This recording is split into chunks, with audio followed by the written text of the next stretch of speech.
1960இல் புரட்சித் தலைவர் எம்ஜிஆர் நடித்த மந்திரி குமாரி படம் வெளியானது. எல்லிசா டங்கன் இயக்கிய இந்த படத்தின் கதை, வசனத்தை கருணாநிதி எழுதியிருந்தார். எம்ஜிஆருக்கு பேரும் புகழும் பெற்றுத்தந்த படமாக மந்திரி குமாரி அமைந்தது. மந்திரி குமாரியில் வில்லனாக நடித்தவர் நடராஜன். தாராபுரத்தைச் சேர்ந்த இவர் வீதி நாடகத்தில் இருந்து சினிமாவுக்கு வந்தவர். 50களில் பிரதான வில்லன் நடிகராக பல படங்களில் நடித்தார். அதில் முக்கியமானது மந்திரி குமாரி. இதில் ராஜகுரு நம்பியாரின் மகன் பார்த்திபனாக நடராஜன் நடித்தார். கல்கியின் பார்த்திபன் கனவு வெளியாகி பார்த்திபன் என்ற பெயருக்கு நாயக ஒளிவட்டம் கிடைத்திருந்த காலத்தில் அந்த பெயரை வில்லனுக்கு சூட்டி புரட்சி செய்திருப்பார் கருணாநிதி. இப்போதும் கூட பார்த்திபன் என்ற பெயரை வில்லனுக்கு வைக்க துணிய மாட்டார்கள். மந்திரி குமாரியில் நடராஜனின் நடிப்பு சிறப்பாக இருக்கும். வாராய் நீ வாராய் பாடல் காட்சியும் அவருக்கு வைத்திருப்பார்கள். அந்த பாடல் அன்றைய காலகட்டத்தில் அவ்வளவு ஃபேமஸ் ஆனது.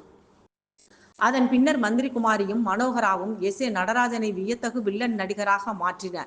பல படங்களில் கதாநாயகனாகவும் குணச்சித்திர வேடங்களிலும் நடித்தார் என்றாலும் தமிழ் சினிமா வரலாறு நினைவில் கொள்ள வேண்டிய வியத்தகு வில்லன் நடிகராக முத்திரை பதித்தார்.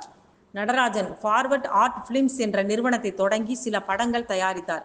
1956இல் வெளியான கோகிலாவாணி திரைப்படம் இவர் தயாரித்ததுதான். அவரே கதாநாயகனாகவும் நடித்தார். தமிழ் மற்றும் கன்னடம் என இரு மொழிகளிலும் கோகிலாவாணி படத்தை இயக்கி நடித்து தயாரித்தார். தமிழ் பதிப்பில் ஹீரோயினியாக தாம்பரம் லலிதாவையும், கன்னடத்தில் அப்போது புதுமுக நடிகையான சரோஜாதேவியையும் நடிக்க வைத்தார். கன்னட மொழியில் எடுக்கப்பட்ட கோகிலாவாணி படத்தின் படப்பிடிப்பில் நடிகை சரோஜாதேவியை ஓங்கி அடித்தார் நடராஜன். நடிப்பு சரியாக வரவில்லை என்று சரோஜாதேவியை ஓங்கி அடித்து நடிப்பை வரவழைத்தார். அப்போதே சரோஜாதேவியின் அம்மா அந்த படத்தில் இருந்து விலக நினைத்தார். அந்த படத்திற்கு சம்பளம் 1000 ரூபாய் பேசப்பட்டது. 100 ரூபாய் தான் அட்வான்ஸ் கொடுத்திருந்தார்கள். அதுவும் அவர்களுக்கு திருப்தி இல்லை. இதனால் வேண்டா வெறுப்பாக நடித்தார்கள். அந்த படம் வெளியான போது தமிழ், கன்னடம் என இரு மொழிகளிலுமே தோல்வியை தழுவியது. மிகப்பெரிய பொருளாதார இழப்பை சந்தித்தார் தயாரிப்பாளர் நடராஜன். தமிழ், கன்னடம் 2 மொழியிலும் படம் தோல்வி அடைந்ததால் யாருக்கும் சம்பளம் தராமல் ஓடி ஒளிந்து கொண்டிருந்தார் நடராஜன். இயக்குனர் மற்றும் கதாசிரியருடன் மைசூரில் ஒரு ஹாஸ்டலில் தங்கியிருந்தார். படம் தோல்வி என்றவுடன் சொல்லிக் கொள்ளாமல் ஒவ்வொருவராக அங்கிருந்து கிளம்ப ஆரம்பித்தார்கள். 2 மொழிகளிலுமே படம் தோல்வி அடைந்ததால் நடராஜன் கடனாளியாகிவிட்டார். யாரிடம் பேசினாலும் எரிந்தெரிந்து விழுந்தார். அதனால்தான் ஒவ்வொருவராக கிளம்ப ஆரம்பித்து விட்டனர். கடன் கொடுத்தவர்களுக்கு பயந்து சென்னை வந்த நடராஜன் ஒரு லாட்ஜில் தங்கியிருந்தார். அவர் அறைக்குள் யாருடனோ பேசிக் கொண்டு இருந்தார். அப்போது சரோஜாதேவி அவர் அம்மாவுடன் அங்கே வந்தார். கோகிலாவாணி படத்தில் நடிக்க சரோஜாதேவிக்கு 1000 ரூபாய் சம்பளம் பேசியிருந்தார்கள்.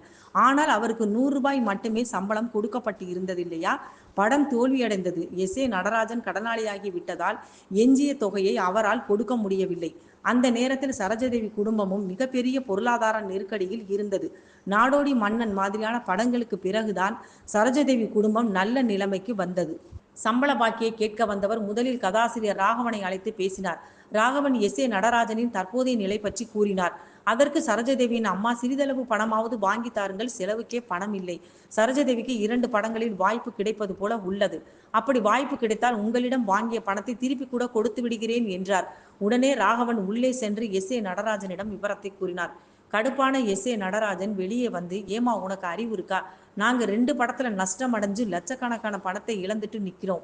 இப்ப வந்து சம்பளம் கேட்கிற என கத்தினார். உன் பொண்ணு நடிச்சதுனால தான் என் படம் ஓடலை என்று ஒரு வார்த்தையை அவர் கூடுதலாக கூற சரோஜாதேவியின் அம்மாவிற்கு கோபம் வந்துவிட்டது. நீ படம் எடுத்தா எவனியா பார்ப்பான், அதுதான் படம் ஓடலை என்று பதிலுக்கு அந்த அம்மா கூற இருவருக்கும் இடையே வாய் தகராறு முற்றிவிட்டது. கடைசியாக போகும்போது, நடிச்சவங்க வயிற்றுல அடிச்சிட்டில, நிச்சயமா இனிமே நீ படம் எடுக்க முடியாது என மண்ணை வாரி தூற்றிவிட்டு சென்றார். அந்த அம்மா சொன்ன வார்த்தை அப்படியே பலித்தது. அதன் பிறகு படம் எடுக்க முடியாமல் மிகவும் வறுமையான நிலைக்கு வந்துவிட்டார் நடராஜன். சரோஜாதேவி கண்ணீர் விட்டபடி, எங்கள் சாபத்தை நீ வாங்கி கட்டி கொண்டாய், நிச்சயமாக தமிழ் சினிமாவில் நீ உருப்பட மாட்டாய் என்று சாபமிட்டார். இதனால் மனம் நொந்த நடராஜன் நெஞ்சின் மீது கை வைத்து ஹோட்டலில் படுத்தவர்தான். அதன் பிறகு அவருடைய சூழ்நிலை அவரை மேலே கொண்டு வரவில்லை. சரோஜாதேவி விட்ட சாபம் பலித்தே விட்டது. பிறகு சுந்தரம் இயக்கத்தில் அண்ணன் தம்பி, வள்ளல் குமணன், தாய்போல் பிள்ளை, உயிர்காப்பால் உத்தமி ஆகிய படங்களை தொடங்கினார். இந்த 4 படங்களுமே திரைக்கு வரவில்லை. தமிழ் சினிமாவில் இப்படி கூட நடக்குமா என்று ஆச்சரியப்படும் விதமாக ஏராளமான நிகழ்வுகள் நடந்துள்ளன. குறிப்பாக ஏறி வந்த ஏணியை எட்டி உதைக்கும் போக்கு சினிமாவில் தான் அதிகம். அந்த வகையில் சரோஜாதேவி ஆடிய ஒரு பொய் நாடகத்தையும், அதன் விளைவாக அவருக்கு இயக்குனர் ஸ்ரீதர் கொடுத்த தாங்க முடியாத அதிர்ச்சியும், பதிலுக்கு சரோஜாதேவி ஸ்ரீதரின் மானத்தை பங்கம் பண்ணியதையும் தான் இந்த வீடியோவில் பார்க்க போகிறோம். கன்னடத்து பைங்கிளி என்று சினிமாவில் அனைவராலும் அழைக்கப்பட்ட சரோஜாதேவி தமிழில் நுழைந்த கொஞ்ச நாட்களிலேயே பிரபலமாக மாறிவிட்டார். குறிப்பாக எம்ஜிஆருடன் நடிக்க வாய்ப்பு கிடைத்ததில் இருந்து தொடர்ந்து அவரது படங்களில் நடித்ததால் முன்னணி நடிகை என்கிற அந்தஸ்தையும் பெற்றார். மற்ற ஹீரோக்களின் படங்களிலும் அவர் நடிக்க வேண்டும் என்கிற கோரிக்கையை தயாரிப்பாளர்களிடம் எழுந்தது. நடிகர்களும் கூட அதை விரும்பினார்கள். இதனால் மாறி மாறி இரவு பகலாக தூக்கமில்லாமல் நடித்து வந்தார் சரோஜாதேவி. அதற்கு காரணம் அவரது தாயார் ருத்ரம்மா தான். ஒரு காலத்தில் 4வதாக ஆண் குழந்தை பிறக்கும் என நினைத்த நேரத்தில் அதுவும் பெண்ணாக பிறந்ததே என்று வேண்டா வெறுப்பாக வளர்க்கப்பட்டவர்தான் சரோஜாதேவி. ஆனால் ஒரு கட்டத்தில் அவரால் தான் அந்த வீட்டிற்கு யோகம் தேடி வந்தது. இத்தனை காலம் பட்ட கஷ்டத்திற்கு சரோஜாதேவி மூலமாக தேடி வரும் லட்சுமி தேவியை விடக்கூடாது என அவருக்கு ஓய்வே கிடைக்காதபடி நிறைய படங்களுக்கு கால்ஷீட்டு ஒதுக்கி கொடுத்தார் ருத்ரம்மா. அப்படி அந்த சமயத்தில் இயக்குனர் ஸ்ரீதர் இயக்கத்தில் ஜெமினி கணேசனுக்கு ஜோடியாக கல்யாண பரிசு என்கிற படத்தில் நடித்தார் சரோஜாதேவி.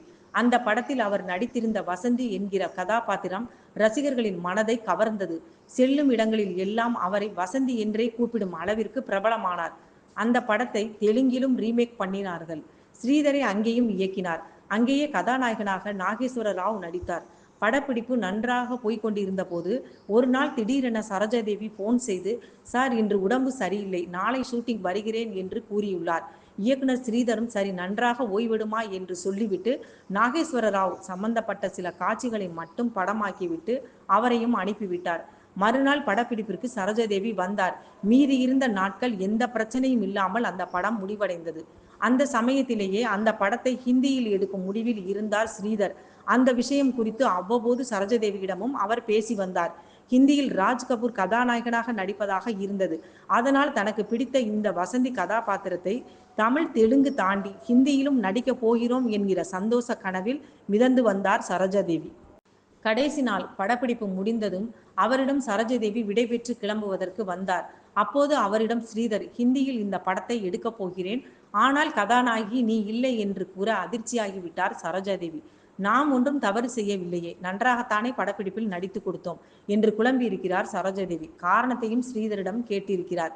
அன்று ஒரு நாள் நீ உடம்பு சரியில்லை, அதனால் படப்பிடிப்பிற்கு வரவில்லை என்று சொன்னாயே, ஆனால் அன்றைய தினம் தேவர் பிலிம்ஸ் தயாரிப்பில் உருவான ஒரு படத்தில் நீ நடிக்க சென்று விட்டாய். முதலில் ஒரு படத்தில் நடிக்க கால்ஷீட்டு கொடுத்துவிட்டு அதே தேதியை இன்னொரு படத்திற்கு கொடுத்தது தவறு. அது மட்டுமல்ல, உண்மையான விஷயத்தை சொல்லாமல் பொய்க்காரணம் கூறி எனது படப்பிடிப்பிற்கு நீ வராமல் இருந்தது இன்னொரு தவறு. கால்ஷீட்டு பிரச்சனை என்பது உன் அம்மாவை சார்ந்ததாக இருக்கலாம், ஆனால் என்னை பொறுத்தவரை எல்லாவற்றிலும் ஒரு நேர்மை இருக்க வேண்டும் என்று கூற அங்கிருந்து அழாத குறையாக கிளம்பி சென்றுள்ளார் சரோஜாதேவி. இந்த விஷயத்தை இயக்குனர் ஸ்ரீதர் அப்போது ஒரு கட்டுரையில் மனம் திறந்து எழுதியுள்ளார். ஆனால் கொஞ்ச நாட்கள் கழித்து சரோஜாதேவியிடம் ஒரு வார இதழ் பேட்டி கண்டபோது, நீங்கள் ஏன் ஹிந்தியில் ஸ்ரீதர் இயக்கத்தில் உருவான படத்தில் இருந்து விலகினீர்கள் என்று கேட்கப்பட்டது. சரோஜாதேவியால் நடந்த உண்மையை அப்படியே சொல்ல முடியுமா? அவர் என்ன சொன்னார் தெரியுமா? அந்த படத்தில் முதலில் என்னை நடிக்க ஒப்பந்தம் செய்தார்கள். ஒரு கட்ட படப்பிடிப்பிலும் நானும் நடித்தேன். முதல் நாள் படப்பிடிப்பில் கூட ஸ்ரீதரும் நானும் நடுங்கி கொண்டிருந்தோம். காரணம் இந்தி படம், கதாநாயகன் ராஜ் கபூர். எப்படி இதை சமாளிக்கப் போகிறோம் என்று அவரும் கூறினார். எப்படி நடிக்கப் போகிறேன் என்று நானும் கூறினேன். இதையெல்லாம் தாண்டி ஒரு கட்ட படப்பிடிப்பில் நடித்தேன். ஆனால் என்ன காரணத்தினாலோ திடீரென்று என்னை அந்த படத்தில் இருந்து நீக்குவதாக அறிவிப்பு வந்தது. இதுவரை அதற்கான காரணம் தெரியவில்லை என்று அழகாக பூசி மழுப்பினார் சரோஜாதேவி. எந்த ஸ்ரீதரின் படத்தை புறக்கணித்து விட்டு தேவர் பிலிம்ஸ் படத்தில் நடிக்க போனாரோ, அதே தேவர் பிலிம்ஸ் படத்தில் இதே போன்று ஒரு பிரச்சனையால் அவர் நடிக்க முடியாத ஒரு சூழலும் வந்தது. அதை அடுத்த வீடியோவில் பார்ப்போம்.